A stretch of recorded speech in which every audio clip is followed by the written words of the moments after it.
You ever introduce an NPC and just watch your players nod politely and immediately forget their name?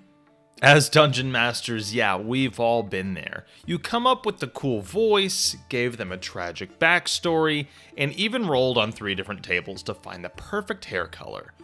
And still, they land so flat at your table. You want to know why? Because the stats, the quirks, and the lore don't matter until your players care. And the way to make them care is through your storytelling. Welcome back to Monster Mechanics, the channel where we take your monsters' fights, world building, and roleplay moments and go ahead and crank them up to 11. Today we're talking about something a lot of dungeon masters miss out on, and that's your NPCs are only as good as the story that they live in. So let's go ahead and break that one down. Most dungeon masters think they're doing the right thing. They prep NPCs with detailed backstories, special traits, and maybe even a unique accent, which is great. They build whole family trees, they describe outfits down to the shoelaces, but then they show up to the table and the players treat them like a toll booth. In, out, and forgotten. Why? Why do they do this? Because none of that information matters until it connects to the story your players are in. If the NPC doesn't make decisions, take actions, or reveal something meaningful about the world, players will instinctively tune them out. It doesn't matter how colorful their scarf is, or how many secrets they're hiding. If the players don't feel the tension of that character's presence in the moment, they'll forget the name before the next initiative roll. A guard who blocks the gate isn't interesting because of his tragic past. He's interesting when his decisions affect the party's direction. A merchant isn't memorable because you rolled a whole menu for the restaurant. They're memorable because they hide fear when asked about the mayor. NPCs are forgettable when they're passive. Storytelling makes them active. Storytelling is the difference between a background extra and a reoccurring character. It's not about info dumps and is more focused on presence. Every NPC should be asking 3 invisible questions only known to the Dungeon Master. And those questions are 1, what do I want? 2, what am I afraid of? And 3, how do I react to these adventures just showing up in my life? That's it. Not what level spellcaster am I? Not what is my charisma score? And instead it's going to be more focused on how do I feel about what's happening and what will I do about it? Let's say you've got a blacksmith, for example. Normally, they're just a vendor, but give them a secret, a sibling in a bandit gang, a missing child, a deal with the demon, and suddenly they react when players start asking questions. Now, the blacksmith isn't just a menu for items for your party. He's a real character. He might lie. He might actually ask for help. He might warn the players with just a look. That's what storytelling is, and that's what's going to be remembered by your party. When NPCs have purpose within the world that you're showing your party, not just to the players, they start feeling like real people and people that matter to the story. Let me tell you about a system that gets this. Enclave is a storytelling-first TTRPG where the rules serve the narrative, not the other way around, and the NPCs are the focus of GM gameplay. In Enclave, players undertake missions across the ever-shifting world of Manifold, but it's the characters they encounter that truly make the world feel alive. Every mission carries stakes, not only in terms of success or failure, but also through the emotional, moral, and political consequences of each choice. NPCs give more than just exposition though. They challenge you, tempt you, hinder you, and even surprise you. One may beg for help while hiding a deadly secret, while another might betray the party if they let their guard down. The GM, called the Conduit, uses light mechanics to focus on dramatic scenes and character moments. You won't find initiative orders or 40-minute combats here.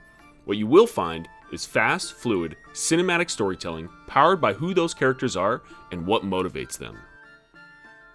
I absolutely agree, and I think this goes beyond just a simple sponsorship for our Monster Mechanics channel, is we actually had the chance to sit down with the creator of Enclave and play a one-shot together. Just in 1 hour long session, no prep, no stress, you know how it goes. But it hit harder than entire campaigns that I've played in before. And I'm not exaggerating, this thing had true narrative weight. It started off by us meeting a character who had fallen in love with a demon. Yes, really. And the emotional core of the story was built around the devastating irony that the demon was compelled to sacrifice her. We knew that, the demon knew that, but this damsel had no idea what was really coming. And the demon wasn't some evil cardboard cutout. He had depth, and he hesitated. He wrestled with the truth, and when things finally came to blows, it wasn't your typical fight. It was really heartbreaking, it was tragic, and it was true theater. I walked away from that one-shot feeling like I had just watched a whole season of prestige television. And that's how tight the pacing and emotion was. And I think that's the power of Enclave. And if you want to experience that kind of storytelling without spending hours learning a new system, I highly recommend checking it out. Link in the description. Because Enclave is diceless and easy to learn, you can dive into meaningful storytelling within minutes.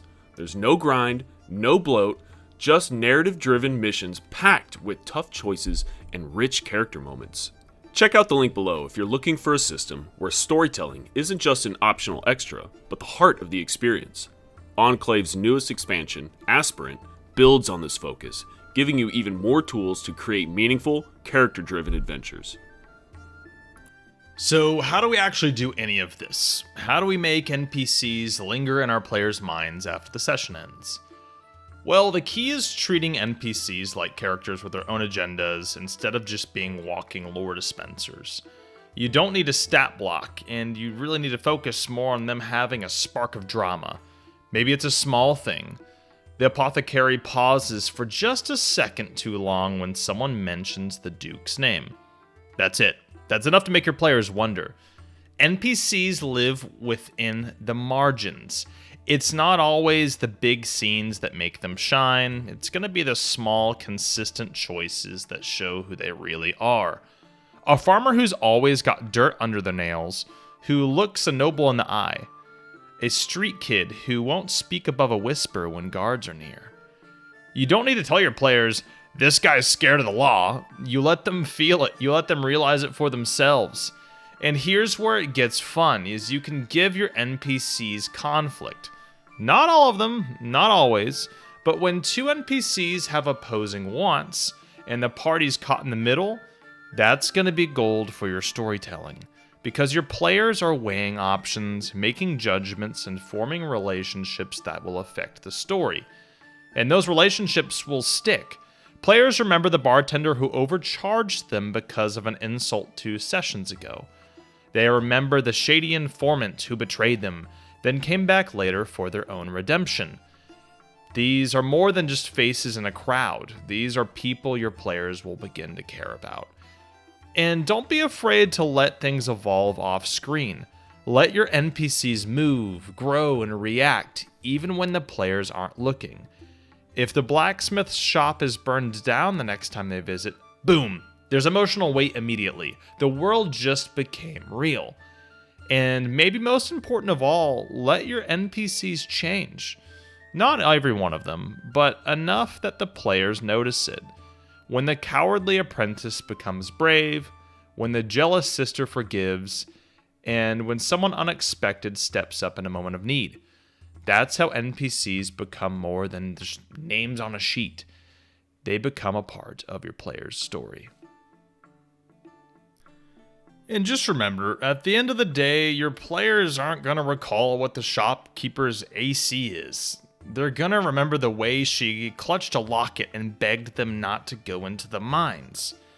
They won't remember what class the mayor used to be. They'll remember the moment he hesitated to give them a kill order and then did it anyway. They won't care how many NPCs you create. They'll care about the one who changed. And that's what storytelling does. It makes your world real. It gives your players emotional investment, and that's what makes them great. So the next time you create an NPC, don't just think about the stats, think about the story. If this helped, go ahead and smash that like button and help me out. and drop your favorite NPC moment in the comments, and subscribe to Monster Mechanics. We've got new monster tactics, world building tricks, and narrative design tools every week. And until next time, keep your stories wild, keep your dice lucky, and especially keep your monsters deadly.